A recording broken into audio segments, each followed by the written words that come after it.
اعوذ باللہ من الشیطان اللعین الرجیم بسم اللہ الرحمن الرحیم الحمد للہ رب العالمین والصلاة والسلام علی سیدنا و نبینا مولانا ابی القاسم محمد اللہم صل علی محمد و آل محمد و اہل بیتہ الطیبین الطاہرین المعصومین لا سیما علی بقیت اللہ المنتظر اللہم صل علی محمد و آل محمد وعجل فرجہم واللعن الدائم علی اعدائهم اجمعین من وقت عداوتهم الى یوم القیامہ قال اللہ عز وجل فی کتابہ المبین وهو اصدق الصادقین اعوذ باللہ من الشیطان الرجیم بسم اللہ الرحمن الرحیم انما یرید اللہ لیذہب عنکم الرجس اہل البیت ویطہرکم تطہیرا۔ ناظرین محترم، سامعین اکرام، السلام علیکم ورحمۃ اللہ وبرکاتہ۔ آپ سبھی حضرات کو، برادران و خواہران و پیروان اہل بیت، خاص طور سے مومنین و مومنات، مراجع اعظام، علماء کرام، رہبر انقلاب اسلامی کو ایام فاطمیہ اولیٰ کی تعزیت اور تسلیت پیش کرتے ہیں۔ جیسا کہ آپ لوگوں کو پتہ ہے کہ پچھلی گفتگو میں یہ بات بتائی گئی، لیکن پھر آج ان دوستوں کے لیے جو شاید پچھلی گفتگو میں شریک نہ ہو سکے کہ جناب فاطمہ زہرا سلام اللہ علیہا کی شہادت کے سلسلے میں اور ان کی تاریخ کے سلسلے میں، تاریخ شہادت کے سلسلے میں دو روایت ہے۔ ایک یہ ہے کہ پیغمبر اسلام خاتم النبیین حضرت محمد مصطفیٰ صلی اللہ علیہ وسلم، جن کی وفات 28 صفر کو ہوئی، ان کے وفات کی تاریخ کے پورے 75 دن کے بعد یعنی 13 جمادی الاول کو جناب فاطمہ زہرا سلام اللہ علیہا کی شہادت ہوئی ہے۔ دوسری روایت یہ ہے کہ وفات پیغمبر کی تاریخ 28 صفر کے بعد 95 دن کے بعد یعنی 3 جمادی الثانی کو جناب فاطمہ زہرا سلام اللہ علیہا کی شہادت ہوئی ہے۔ دونوں روایات پر مراجع اعظام نے یہ کہا ہے کہ ایام فاطمیہ منائی جائیں، اس لیے کہ ایام فاطمیہ کربلا سے کم نہیں ہیں۔ ان ایام فاطمیہ میں کوشش کرنی چاہیے کہ جتنا زیادہ سے زیادہ ہو سکے قرآن و احادیث کی روشنی میں فضائل و مناقب سیدہ کونین سیدۃ نساء العالمین جناب فاطمہ زہرا سلام اللہ علیہا کی سیرت طیبہ کو بیان کر کے اس سے استفادہ کیا جائے، اس سے تہذیب نفس ہو اور تربیتی پہلو سے اپنی لوگوں کی تربیت کی جائے۔ اور اسی کے ساتھ ساتھ جو جناب فاطمہ زہرا سلام اللہ علیہا نے دربار میں جا کر کے اپنے حق کو مانگنے کے سلسلے میں خطبہ ارشاد فرمایا، اور وہ خطبہ اتنا بلیغ خطبہ ہے جس میں عقیدے کے اعتبار سے اصول دین کی تمام چیزوں کو احاطہ کیے ہوئے ہے، اور اسی کے ساتھ ساتھ فروع دین میں جتنی بھی چیزیں ہیں ان کے مسائل کو بیان کیا گیا ہے۔ پھر جناب فاطمہ زہرا سلام اللہ علیہا نے اس میں اپنے حق کو بتایا ہے، قرآنی آیات سے میراث کے بارے میں اپنے بارے میں بتایا ہے، اور قرآن میں جہاں پہ میراث کا ذکر ہے اس کے بارے میں گفتگو کی ہے۔ میری جو پہلی گفتگو گزر گئی ہے اس میں نے گزارش کی تھی، جس میں حضرت فاطمہ زہرا سلام اللہ علیہا کے خطبے کے اسناد کے بارے میں ذکر کیا تھا۔ یعنی بعض برادران اہل سنت یہ کہتے ہیں کہ ایسا خطبہ جناب فاطمہ زہرا کا کہیں موجود نہیں ہے، کسی کتاب میں نہیں ہے۔ تو ہم نے پہلی گفتگو میں ان سندوں کا ذکر کیا تھا، جس میں خاص طور سے بحار الانوار کا ذکر کیا تھا، اور شرح نہج البلاغہ کے مصنف ابن ابی الحدید کی بات کی تھی، اور اسی کے ساتھ ساتھ احتجاج طبرسی کی بات کی تھی۔ اور پھر یہ کہ بلاغۃ النساء میں یہ کتاب جو بلاغۃ النساء ہے، جو 3 صدی ہجری کے مولانا ہیں، انہوں نے اس کو لکھا ہے، اور اس کی پوری روایات تفصیل کے ساتھ میں نے پہلی گفتگو میں عرض کی ہے۔ تو ایک بات تو سلسلے اسناد کو بیان کیا، پھر اس کے بعد جو عناوین تھے وہ پہلی مجلس میں نشست کی، اور عرض کیا تھا کہ خداوند عالم متعال کی حمد و ثنا فرمائی آپ نے، اور حمد و ثنا کو آپ نے نعمتوں کے مسلسل آنے کی وجہ سے عرض کیا کہ اللہ فرمایا ہے کہ اللہ تبارک و تعالیٰ نے اتنی نعمتیں انسانوں کو دی ہیں کہ جس کا شکریہ انسان ادا نہیں کر سکتا، اور پھر نعمتوں کے مسلسل آنے سے اللہ نے ایک وجہ پیدا کی ہے کہ انسان نعمتوں کو پا کر کے خدا کی حمد بجا لائے اور پھر اس کی شکر گزاری کرے۔ اسی کے ساتھ ساتھ توحیدی مراحل کو بیان کرتے ہوئے آپ نے مسئلہ خلقت کو بیان کیا ہے، اور خلقت کے بارے میں یہ بتایا ہے کہ اللہ تبارک و تعالیٰ نے اختراع نہیں کیا ہے بلکہ خلقت ہے۔ اختراع کسے کہتے ہیں کہ جب کوئی آدمی کسی سامان کو دیکھ کر کے، مٹیریل کو موجود ہو کر کے پھر ایک نئی چیز کو بناتا ہے، اس کو اختراع اور ایجاد کہا جاتا ہے۔ لیکن اللہ تبارک و تعالیٰ نے لا شے سے چیزوں کو پیدا کیا، یعنی کوئی چیز موجود نہیں تھی، اس کے سامنے کوئی آئیڈیل نہیں تھا اور اللہ نے اس کائنات کو پیدا کیا۔ تو یہ لا شے کا لفظ جناب فاطمہ زہرا سلام اللہ علیہا نے اپنے خطبے میں استعمال کیا ہے۔ پھر اس کے بعد فلسفہ ثواب اور عقاب کو کہ کس طرح ثواب اور عقاب کے جو اسباب ہیں اس کے بارے میں فرمایا۔ پھر جناب فاطمہ زہرا سلام اللہ علیہا رسالت کے بارے میں کہتی ہیں کہ پیغمبر اسلام کو جو مبعوث کیا ہے تو اس کے پہلے ایام جاہلیت کی کیا حالت تھی اور اس کے کیا اسباب تھے۔ پھر اس میں بیان کرتے ہوئے جناب فاطمہ زہرا سلام اللہ علیہا نے توریت اور انجیل میں پیغمبر اسلام کا جو نام آیا ہے اس کے بارے میں فرمایا، اور پھر یہ کہتی ہیں کہ ان کی پیدائش سے پہلے پیغمبر اسلام کا نام محمد رکھا ہے۔ اللہم صلی علی محمد و آل محمد۔ یہ باتیں جناب فاطمہ زہرا سلام اللہ علیہا نے پیغمبر اسلام کی بعثت اور ان کے نام کے بارے میں، پھر ہدایت بشری اور پھر پیغمبر کی وفات کا ذکر کیا۔ یہ ایک خلاصہ ہے ہماری پہلی مجلس کا اور پہلی نشست کا۔ اب آئیے جو آج کا درس ہے، جو آج کی مجلس ہے خطبہ زہرا سلام اللہ علیہا کے سلسلے میں، اس میں فلسفہ احکام الہی کو جناب فاطمہ زہرا سلام اللہ علیہا نے بیان کیا۔ جیسا کہ میں نے ابھی گزارش کی ہے کہ اس خطبے میں احکام اصول دین، فروع دین، قیامت اور تمام ان چیزوں کا ذکر ہے جو ایک شریعت کے احکام کے بارے میں ہوتا ہے۔ یاد رکھیے گا کہ شیعت کو پہچاننے کے لیے اگر 5 خطبوں کا مطالعہ کر لیا جائے تو بہت کافی ہے۔ پہلا خطبہ غدیر کا خطبہ ہے جو پیغمبر اسلام نے حجۃ الوداع کے موقع پر مولائے کائنات کو اپنا وصی، اپنا نائب، اپنا جانشین بنا کر کے من کنت مولاہ علی فعلی مولاہ فہذا علی مولا کہا تھا۔ یہ خطبہ اور پورا تفصیلی خطبہ یہ انسان مطالعہ کرے۔ پھر جناب مولائے کائنات کا نہج البلاغہ میں جو تیسرا خطبہ ہے جو خطبہ شقشقیہ کے نام سے ہے اسے پڑھے۔ پھر یہ خطبہ جو بلیغ و فصیح خطبہ جناب فاطمہ زہرا سلام اللہ علیہا کا ہے اس کا مطالعہ کرے۔ اور چوتھا خطبہ جناب زینب سلام اللہ علیہا کا جو کوفہ و شام کے بازار میں، اور پھر آخری 5واں خطبہ امام زین العابدین علیہ السلام کا۔ 5 خطبوں کو آپ دیکھیے گا تو اسلام اور شیعت کی ایک پوری تصویر آپ کے سامنے آ جائے گی۔ آئیے آج اس خطبے کو شروع کرتے ہیں ان جملات کے ساتھ جو اب آئندہ کے ہیں، کہ جس میں جناب فاطمہ زہرا سلام اللہ علیہا فلسفے کو بیان کرتی ہیں۔ فَجَعَلَ اللَّهُ إِيمَانَ تَطْهِيرًا لَكُم مِّنَ الشِّرْكِ وَالصَّلَاةَ تَنزِيهًا لَكُمْ عَنِ الْكِبَرِ وَالزَّكَاةَ تَزْكِيَةً لِلنَّفْسِ وَنِمَاءً فِي الرِّزْقِ وَالصِّيَامَ تَثْبِيتًا لِلْإِخْلَاصِ وَالْحَجَّ تَشْيِيدًا لِلدِّينِ وَالْعَدْلَ تَنسِيقًا لِلْقُلُوبِ وَطَاعَتَنَا نِظَامًا لِلْمِلَّةِ وَإِمَامَتَنَا أَمَانًا من الفرقة والجهاد عزا للإسلام وذلا لأهل الكفر والنفاق والصبر معونة على الاستيجاب الأجر والأمر بالمعروف مصلحة للعامة وبرا بوالديه وقاية من السخط وصلة الأرحام ومنسأة في العمر ومنماة للعدد والقصاص حقنا للدماء والوفاء بالنذر تعريضا للمغفرة وتوفية المكيال والموازين تغييرا للبخس والنهي عن الشرب وشرب الخمر تنزيها عن الرجس۔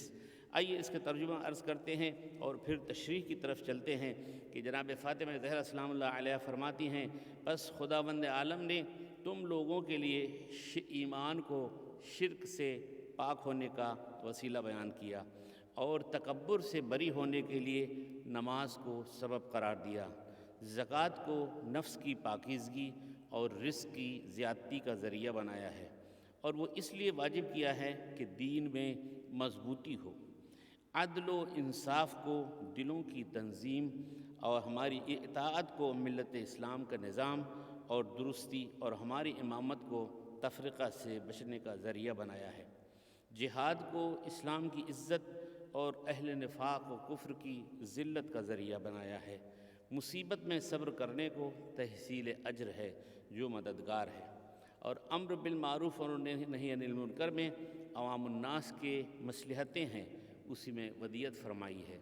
والدین کے ساتھ نیکی کرنا، احسان کرنا، اس کو واجب قرار دیا ہے کہ غضب خدا سے انسان محفوظ رہے۔ صلہ رحم اس لیے مقرر کیا کہ عمریں بڑھتی رہیں۔ قصاص اس لیے قرار دیا کہ خوریزی رک جائے۔ نذر و وفا کرنے کی راہ میں نذر و وفا کرنے کی راہ اس لیے نکالی کہ بندوں کی مغفرت مقصود تھی۔ پیمانہ اور وزن پورا کرنے کا حکم اس لیے واجب قرار دیا کہ نحوست دور ہو۔ شراب پینے کی ممانعت اس لیے کی کہ برے اخلاق سے بندے پاک رہیں۔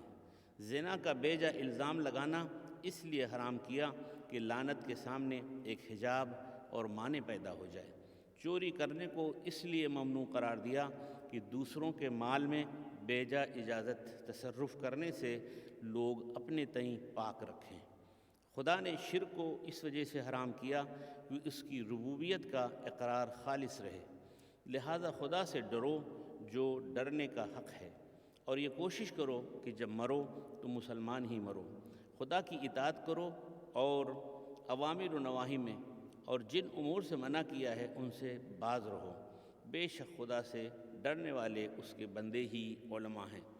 اب یہ جو میں نے ترتیب سے فلسفہ احکام کو عرض کیا ہے اور پھر اس کے ترجمے کو عرض کیا ہے، چند باتیں تشریح کے طور سے، تاکہ ہمارے سامعین و ناظرین اس طرف متوجہ ہو جائیں۔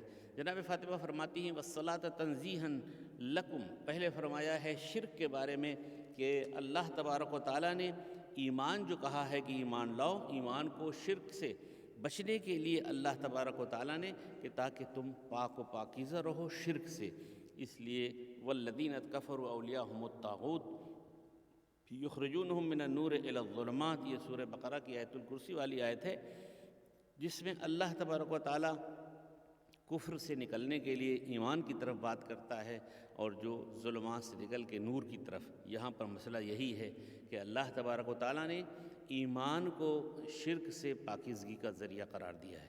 پھر فرمایا وَالصَّلَاةَ تَنزِيهًا لَكُمْ عَنِ الْكِبْرِ، وہ جہالت کا زمانہ کہ جب انسان رکوع اور سجود کرنے سے اکڑ رہا تھا، تکبر کر رہا تھا، غرور کر رہا تھا، تو اللہ نے نماز کو قرار دیا تاکہ انسان جب رب کی طرف آئے گا تو قیام کرے گا، رکوع کرے گا، سجود کرے گا، اس کی وجہ سے انکساری پیدا ہوگی، انسان میں تزلزل پیدا ہوگا، رب کے سامنے اپنے کو حقیر اور ذلیل محسوس کرے گا۔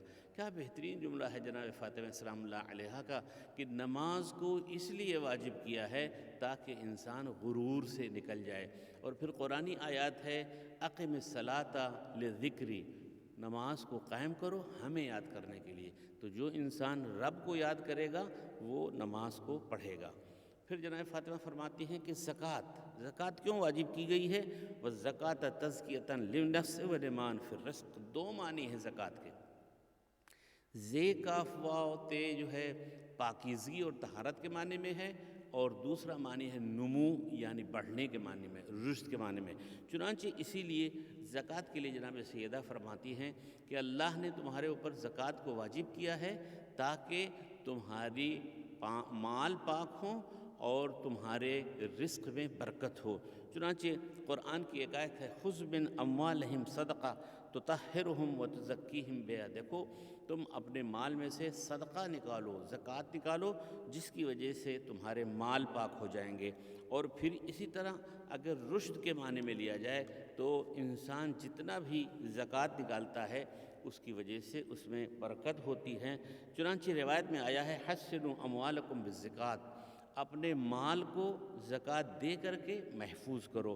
اور اسی لیے جناب سیدنا نے فرمایا کہ اللہ نے زکوٰۃ کو قرار دیا ہے تاکہ تمہارے مال پاک ہوں اور اس میں رشد پیدا ہو۔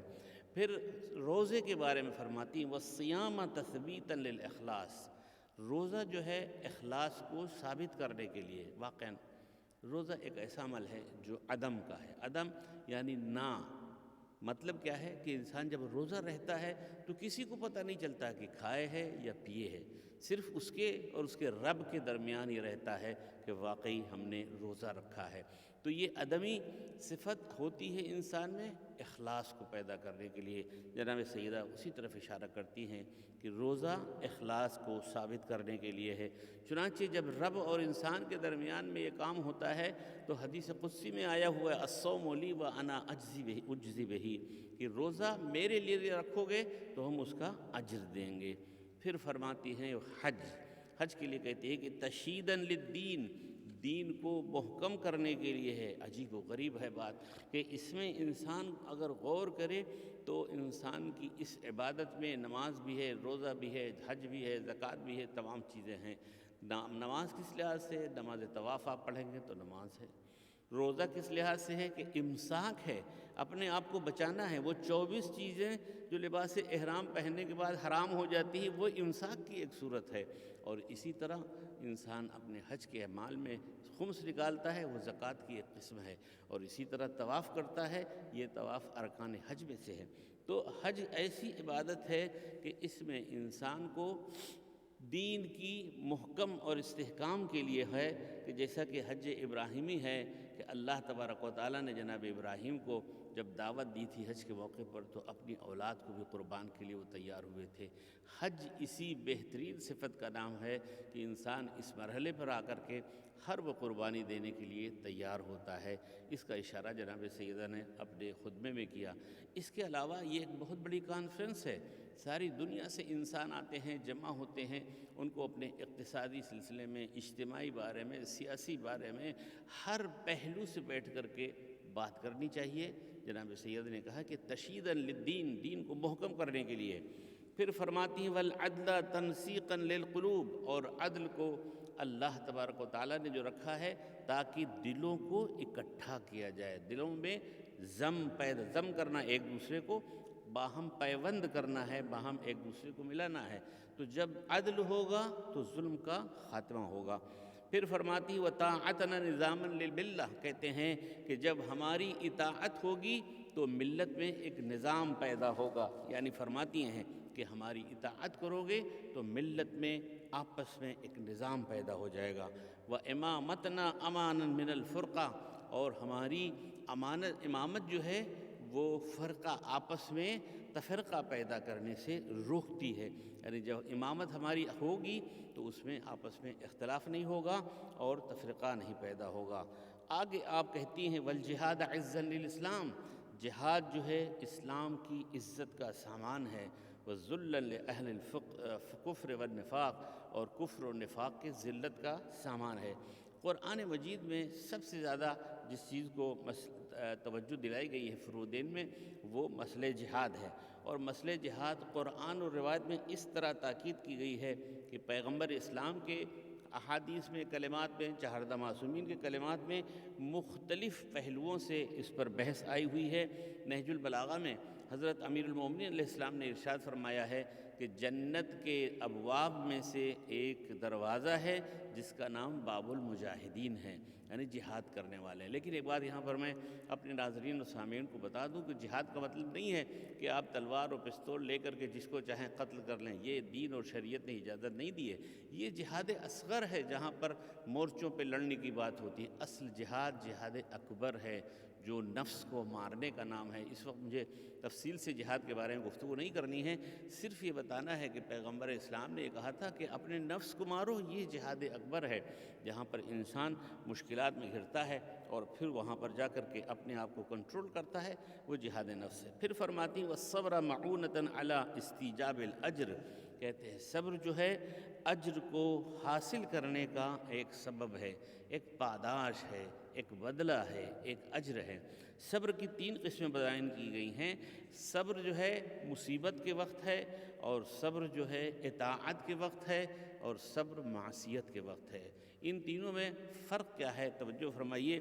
اس لیے کہ کسی انسان پر جب مصیبت آتی ہے، جب کوئی انسان اپنی سماجی لحاظ سے، ماں باپ کے لحاظ سے، بیٹے کے لحاظ سے، شوہر کے لحاظ سے کسی مصیبت میں خدا نخواستہ مرنے کے سلسلے میں تو ایک داد و فریاد و سرصدا ہوتی ہے، تو وہاں پر انسان اگر صبر سے کام لے، جیسا کہ قرآن میں آیا ہوا ہے وَلَنَبْلُوَنَّكُمْ بِشَيْءٍ مِّنَ الْخَوْفِ وَالْجُوعِ وَالنَّقْصِ مِّنَ الْأَمْوَالِ وَالْأَنفُسِ وَالثَّمَرَاتِ وَبَشِّرِ الصَّابِرِينَ۔ سورہ بقرہ کی آیت نمبر 155 ہے کہ ہم دیکھو ان کا امتحان لیں گے خوف کے ذریعے سے، بھوک کے ذریعے سے، مال کی کمی کے ذریعے سے، ثمرات کے ذریعے سے، لوگوں کی کمی کے ذریعے سے، تو پھر کیا ہے وَبَشِّرِ الصَّابِرِينَ، تو صبر کرنے والوں کو بشارت دے دو۔ یعنی یہ مصیبت کے وقت میں جب انسان خوف میں مبتلا ہو، اور اس کے ساتھ ساتھ مال کی کمی میں ہو، اسی کے ساتھ ساتھ جان کی کمی ہو، ثمرات کی کمی ہو، تو انسان کو صبر کرنا چاہیے۔ الذین اذا اصابتہم مصیبہ قالوا انا للہ وانا الیہ راجعون، ان کو بشارت دے دو جن کے اوپر مصیبت پڑتی ہے تو یہ کہتے ہیں کہ ہم اللہ کی طرف سے آئے ہیں اور اللہ کی طرف جانے والے ہیں۔ دوسری قسم جو ہے صبر اطاعت پر ہے۔ اطاعت خدا میں مثلا فرض کیجئے کہ انسان کو نماز پڑھنا ہے، حج کرنا ہے، روزہ، یہ تمام وہ چیزیں ہیں کہ جس میں انسان مشکلات میں گھرتا ہے لیکن اس پر صبر کر کے اللہ کی اطاعت کرے۔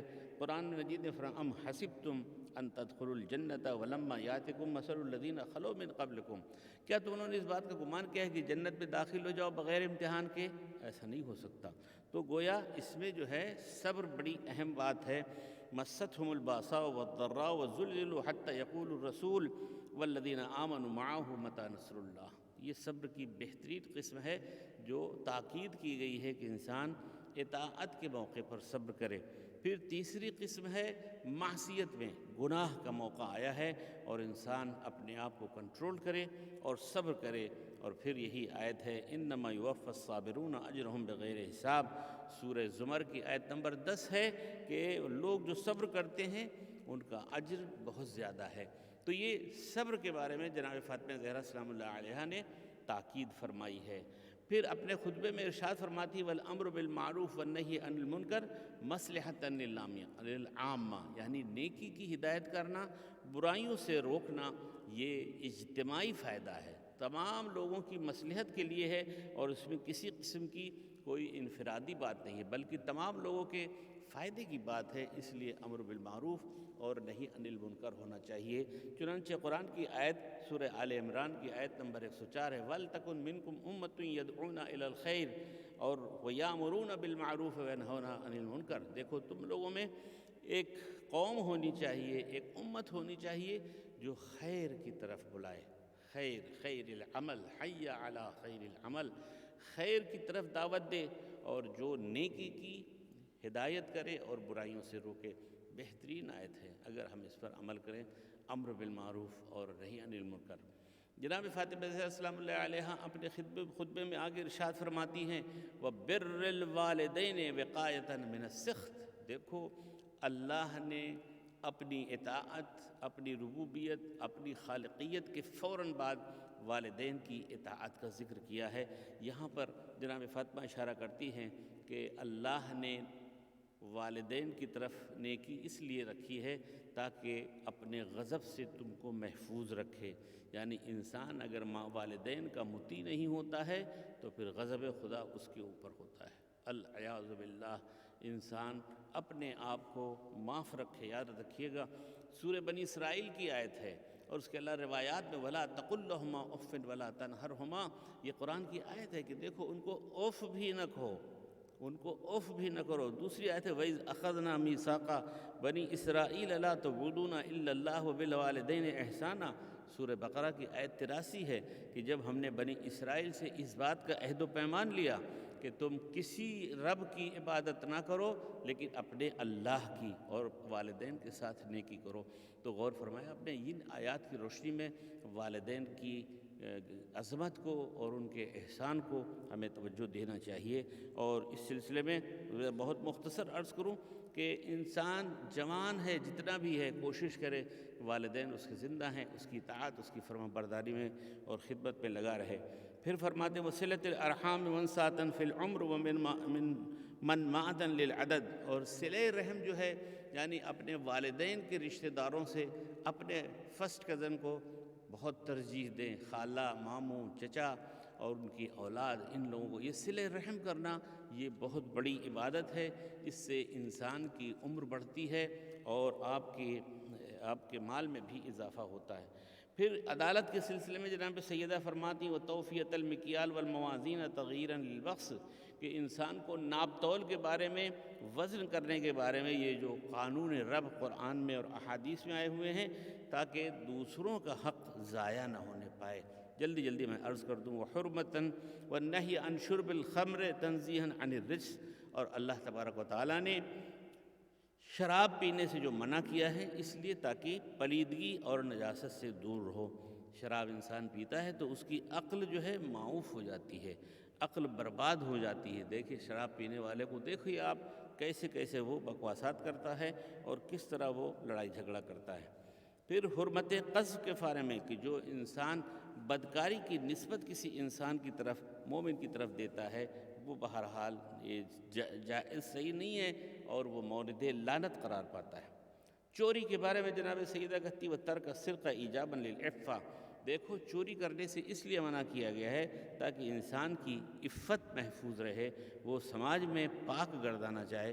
گناہان کبیرہ میں سے ایک بہت بڑی سزا، ایک بہت بڑا گناہ جو ہے وہ چوری کرنا ہے، جس پہ حد شرعی ہے۔ اور جب ایک انسان کے مثلاً ہاتھ پیر کاٹے جائیں گے یا جو بھی چور کی سزا اسلامی دنیا میں ہوتی ہے تو اس کے ذریعے سے دوسرے کا حق نہیں ضائع ہوگا، وہ پاک ہوگا۔ اور اس کے بعد شرک کے بارے میں کہتے ہیں وہ حرمت شرک کے بارے میں وہ حرم اللہ الشرک اخلاصاً بالربوبیۃ، اس لیے جناب فاطمہ زہرا سلام اللہ علیہا شرک کے بارے میں کہتی ہیں کہ ربوبیت کے اخلاص کے لیے شرک سے دور رہنے کے لیے کہا گیا۔ پھر کہتے فاتقوا اللہ، دیکھو تقوی الہی اختیار کرو اور جو حق ہے تقوی رکھنے کا۔ پھر کہتے ولا تموتن وانتم مسلمون، اور تم نہ مرو اس حالت میں کہ تم مسلمان رہو۔ وَأَطِيعُوا فِيمَا أَمَرَكُمْ بِهِ نَهَاكُمْ عَنْهُ، اور اس طرح اللہ کی اطاعت کرو جس طرح اس نے حکم دیا ہے۔ اب یہاں فلسفہ احکام کو بیان کرتے کرتے کہتی ہیں آخری جملے میں فَإِنَّهُ إِنَّمَا يَخْشَى اللَّهَ مِنْ عِبَادِهِ الْعُلَمَاء، اس لیے کہ علماء ہی ہیں جو اللہ سے ڈرنے والے ہیں، صاحبان علم ہیں جو اللہ سے ڈرتے ہیں۔ پھر اپنی معرفی فرماتی، یہ بڑا اہم جملہ ہے، ثم قالت، یہ تمام فلسفہ احکام جناب فاطمہ نے بیان کر دیا۔ اس کے بعد کہ انی ایھا الناس اعلموا انی فاطمہ و ابی محمد، اللہم صل علی محمد و آل محمد۔ اب فرماتی ہے کہ دیکھو لوگو جان لو کہ میں فاطمہ ہوں اور میرا والد محمد ہے۔ وَأَقُولُ لَكَ أَوْ أَقُولُ عَوْدًا وَبَدْوًا وَلَا أَقُولُ مَا أَقُولُ غَلَطًا، دیکھو میں جو کہہ رہی ہوں وہ بار بار کہہ رہی ہوں اور کوئی بات غلط نہیں کہوں گی۔ وَلَا أَفْعَلُ مَا أَفْعَلُ شَطْطًا، اور جو کچھ میں کر رہی ہوں کبھی بھی میں دوبارہ اس کو انجام نہیں دوں گی بلکہ اسی کو بتاؤں گی۔ اس کا ترجمہ آپ توجہ فرمائیے۔ پھر جناب فاطمہ زہرا نے فرمایا کہ اے لوگو جان لو کہ میں فاطمہ ہوں، میرے والد محمد مصطفیٰ ہیں، جو بات میں تم سے پہلے سے کہہ رہی ہوں وہی آخر تک کہتی رہوں گی، اور جو میں کہتی ہوں وہ غلط نہیں کہتی اور اپنے فعل میں حد سے تجاوز نہیں کرتی۔ یقیناً ہمارے پاس خدا کا وہی رسول آیا ہے جو تم ہی لوگوں میں سے ہے، اس پر شاق ہے کہ تم تکلیف اٹھاؤ اور اسے تمہاری بہبودی کاہے کہو۔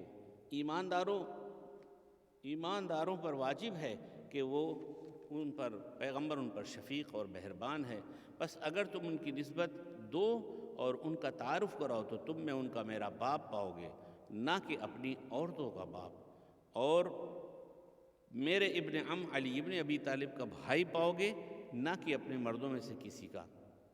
اور جناب بہترین شخص ہیں جن کی طرف نسبت کی جائے، بس حضرت نے خدا کا پیغام بہت اچھی طرح اور پوری طرح پہنچا دیا۔ اس طرح کے خداوند عالم سے ڈرانے میں پوری وضاحت سے کام لیا اور مشرکوں کے مسلک سے بالکل علیحدہ اور مخالف راہ نکالے ہوئے تھے۔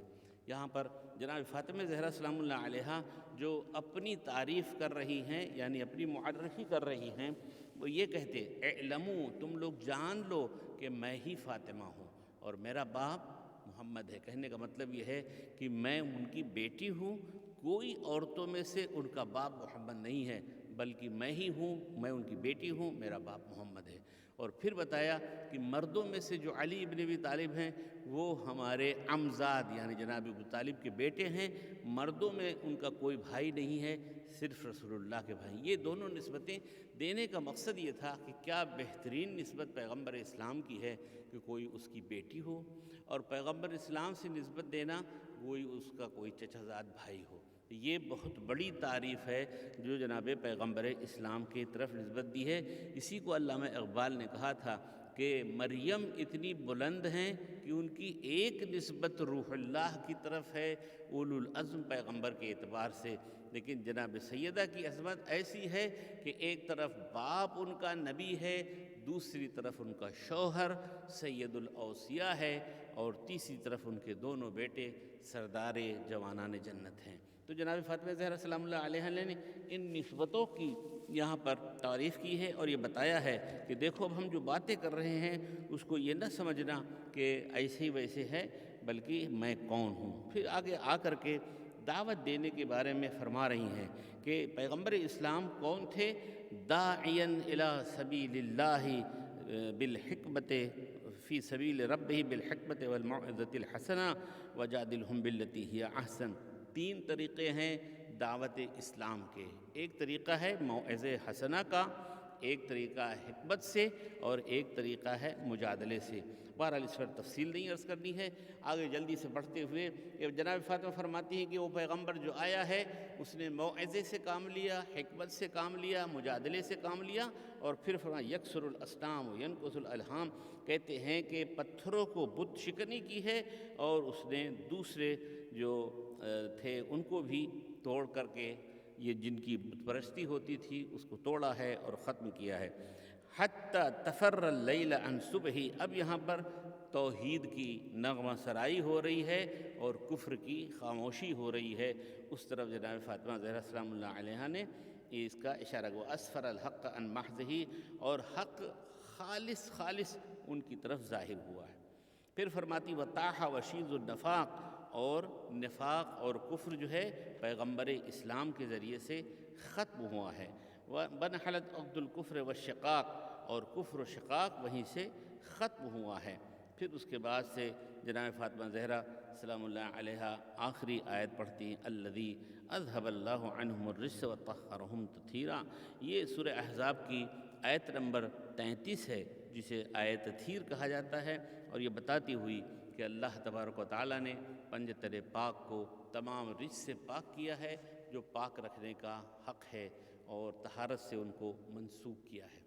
گویا جناب فاطمہ زہرا سلام اللہ علیہا نے یہاں پر فلسفہ احکام کو بیان کر کے یہ بتانا چاہا ہے کہ نماز و روزہ و حج و زکوٰۃ و امر بالمعروف اور نہی عن المنکر، اس کے بیان کرنے کے قرآن میں اور دین میں اس کے کیا اسباب ہیں، اس کی کیا وجہ ہے، اس کی کیا علت غائی ہے، اس کی طرف اشارہ فرمایا۔ پھر پیغمبر اسلام کی خدمات اور ان کی بعثت کے بارے میں بتایا، اور تفصیل سے پھر اپنا انٹروڈیوس کرایا ہے۔ یہ جناب فاطمہ زہرا سلام اللہ علیہا کا خطبہ ہے جو ابھی باقی ہے اور اسے عرض کرنا ہے۔ بہرحال اگلے جلسے میں، اگلی مجلس میں ان بعض جملوں کو ہم عرض کر سکیں گے جو جناب فاطمہ زہرا سلام اللہ علیہا نے دربار میں خطبہ دیا تھا۔ یہ دو حصوں میں ہماری تقریر مختصر ہوئی ہے، گرچہ خطبہ طولانی ہے، لیکن میں نے تھوڑا تھوڑا کر کے اس کے ترجمے کو اور اس کی تشریح کو، اس کی تفسیر کو بیان کرنے کی کوشش کی ہے۔ دوستو عزیزو، یہ جناب فاطمہ زہرا سلام اللہ علیہا ہیں جنہوں نے اپنی تعریف میں پیغمبر اسلام کی طرف نسبت دی ہے، اور اپنی تعریف میں مولائے کائنات کی طرف نسبت دی ہے، اور یہ بتاتے ہوئے کہ پنجتن پاک وہ ہیں جن کو اللہ تبارک و تعالیٰ نے ہر نجاست اور پلیدگی کو دور کیا ہے۔ لیکن یہی فاطمہ زہرا سلام اللہ علیہا ہیں کہ جن کو دنیا والوں نے ایسا پریشان کیا، کہتی ہیں سبت علی مصائب لو انہا سبت علی الایام سرنا لیالیا۔ بابا جان آپ کے ساتھ آپ کے بعد ہمارے اوپر اتنی مصیبتیں پڑی ہیں کہ دنوں پر اگر وہ مصیبتیں پڑتی تو رات کی تاریکی میں بدل جاتی۔ ہاں، حقیقت میں یہی وہ فاطمہ زہرا ہیں کہ جن کو اللہ تبارک و تعالیٰ نے اتنا بڑا رتبہ دیا تھا کہ یہاں پر جب ملک الموت ان کے دروازے پر آتا ہے تو اجازت لیتا ہے۔ یہ آخر وقت ہے پیغمبر اسلام کی رحلت کا کہ ایک مرتبہ آیا شخص اور اس نے آواز دی کہ میں پیغمبر سے ملنا چاہتا ہوں۔ جناب فاطمہ زہرا منع کر دیتی ہیں، دوسری بار بھی وہ اجازت چاہتا ہے، جناب سیدہ منع کر دیتی ہیں۔ جب تیسری بار وہ مہیب اور ڈراؤنی آواز میں وہ کہتا ہے تو جناب سیدہ ڈر کر کے رونے لگتی ہیں، آنسو آپ کے رخسار سے گرتے ہوئے پیغمبر اسلام کے چہرے پہ گرے۔ رسول اللہ نے آنکھیں کھول دی، بیٹا یہ رونے کا سبب کیا ہے؟ تیرا بابا ابھی زندہ ہے۔ جناب سیدہ کہتی ہے بابا جان ایک شخص آپ سے ملنا چاہتا ہے، میں بار بار کہہ رہی ہوں کہ بابا سے ملنے کا یہ وقت نہیں ہے، لیکن وہ ایسی ڈراؤنی آواز میں بولا کہ مجھے خوف آ گیا۔ رسول اللہ فرماتے ہیں فاطمہ دیکھو اجازت دے دو کہ یہ ملک الموت ہے، وہ تم سے اجازت لے کر کے میری روح قبض کرنا چاہتا ہے۔ فاطمہ گریہ کر رہی ہیں اپنے بابا کے غم میں۔ اجازت دی، ملک الموت آیا، روح کو قبض کیا۔ جناب فاطمہ زہرا اپنے بابا کے غم میں روتی رہیں، دفن کے بعد روتی رہیں، اتنا روئیں کہ دنیا والوں نے شکایت کی۔ علی سے کہا اے علی فاطمہ کو روک دیجئے کہ یا دنوں کو رویا کریں یا رات کو رویا کریں، ہمارے آرام میں خلل پڑتا ہے۔ مولائے کائنات نے جنت البقیع میں بیت الحزن بنایا، دونوں بچوں کو لے کے جاتی تھی اور بابا کے غم میں رویا کرتی تھی۔ ایک وقت آیا کہ جب فدق کے غصب ہونے کا اعلان ہوا، وہاں کے جو کارندے تھے ان کو بے دخل کر دیا گیا۔ جناب فاطمہ آ کر کے یہ خطبہ دیتی ہیں، مولائے کائنات کو بیعت کے لیے مجبور کیا جاتا ہے، گلے میں رسی باندھ کر کے کھینچا جاتا ہے۔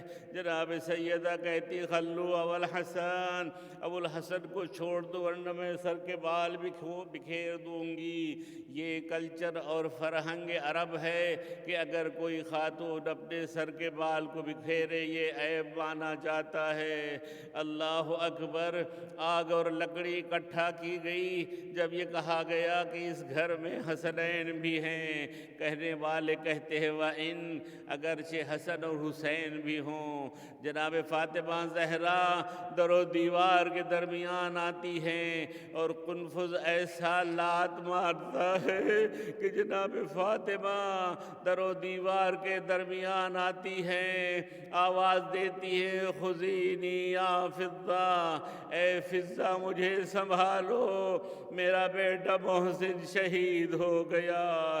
جناب سیدہ بیمار رہنے لگیں اور اسی بیماری نے آپ نے انتقال فرمایا۔ عرض کروں گے فاطمہ زہرا یہاں پر آپ کے ساتھ اتنی مصیبت ہوئی ہے کہ ایک محسن شہید ہوئے ہیں۔ ذرا کربلا کے میدان میں آئیے دیکھیے، صبح سے شام تک زینب نے اپنے سامنے 72 جنازے دیکھے۔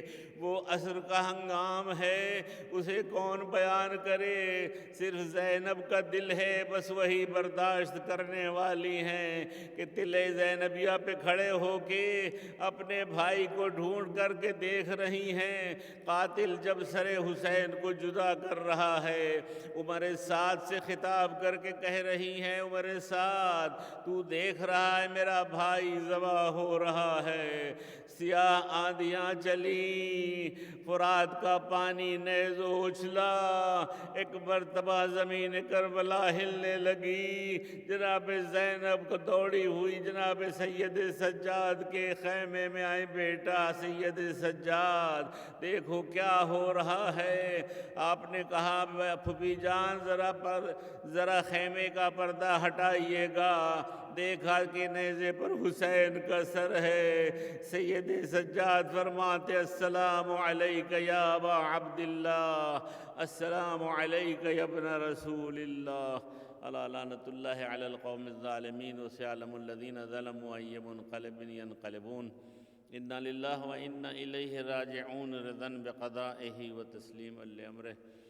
پروردگارہ بحق محمد و آل محمد ہماری اس مختصر مجلس کو اپنی عبادت میں قبول فرما، سامعین اور ناظرین کے گناہان کبیرہ گناہان صغیرہ کو بخش دے، سامعین اور ناظرین کے جو بیمار مبتلا ہیں کسی بیماری میں یا کرونا کی بیماری مبتلا ہیں، پروردگارہ ان کو شفاء کامل عطا فرما، پروردگارہ بحق محمد و آل محمد کرونا وائرس کے اس دنیا سے تمام فرما، بحق محمد و آل محمد جو بھی مشکلات میں گھرے ہوئے ہیں رزق کے سلسلے میں، اپنے گھر کی پریشانی کے سلسلے میں، ان کی پریشانیوں کو دور فرما، علماء کرام مراج اعظام کا سایہ باقی رہے، بحق محمد و آل محمد ہم لوگوں کو توفیق دے کہ زیادہ سے زیادہ معارف اہل بیت سے آگاہ ہوں، قرآنی تعلیمات پر عمل کریں، بحق محمد و آل محمد پرچم اسلام کو بلند فرما، امام زمان علیہ السلام کے ظہور میں تعجیل ہو، ان کے اعوان و انصار میں ہمارا شمار ہو،